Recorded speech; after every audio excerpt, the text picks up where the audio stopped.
4 মাসের ব্যবধানে এবার অবনতির মুখ দেখল পিটার বাটলারের দল। ফিফার সর্বশেষ হালনাগাদকৃত র্যাঙ্কিংয়ে 8 ধাপ পিছিয়ে বাংলাদেশের অবস্থান এখন 112। এর আগে গত আগস্টে প্রকাশিত মেয়েদের ফিফা র্যাঙ্কিংয়ে 24 ধাপ এগিয়ে 104তম স্থানে উঠেছিল বাঘিনীরা। তবে এবার ফিফা হালনাগাদের আগে অবনমন এক প্রকার অনুমেয়ই ছিল। অক্টোবর ও নভেম্বরে দুটি ফিফা উইন্ডো মিলিয়ে 4 ম্যাচ খেলে 4টিতেই পরাজয়ের স্বাদ পেয়েছে বাংলাদেশ।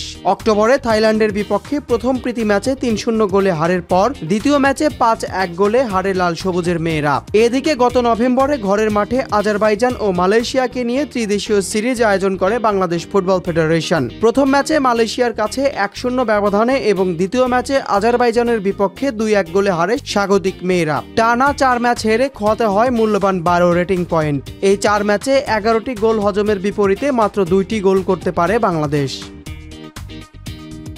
আগামী বছরের মার্চে অস্ট্রেলিয়ায় প্রথমবারের মতো এশিয়ান কাপে খেলবে বাংলাদেশ। বি গ্রুপে বাংলাদেশের প্রতিপক্ষ চীন, দক্ষিণ কোরিয়া ও উজবেকিস্তান। গত জুন মাসে শক্তিশালী মিয়ানমারকে মিয়ানমারের মাটিতে পরাজিত করে প্রথমবারের মতো এশিয়া কাপ খেলার যোগ্যতা অর্জন করে বাংলাদেশ। মিয়ানমারের আগে জর্ডান ও ইন্দোনেশিয়ার মতো র্যাঙ্কিংয়ে এগিয়ে থাকা দলের বিপক্ষে টানা 2 ড্র করেন ঋতুপর্ণারা, যার ইতিবাচক প্রভাবে বাংলাদেশ ফিফার র্যাঙ্কিংয়ে সর্বোচ্চ উন্নতি করেছিল। ফিফা র্যাঙ্কিংয়ের শীর্ষে আছে স্পেন, যুক্তরাষ্ট্রের অবস্থান 2-এ। এশিয়ার দলগুলোর মধ্যে সবার উপরে রয়েছে জাপান, তাদের অবস্থান 8-এ। দক্ষিণ এশিয়ার দলগুলোর মধ্যে শীর্ষে ভারতের অবস্থান 67তম।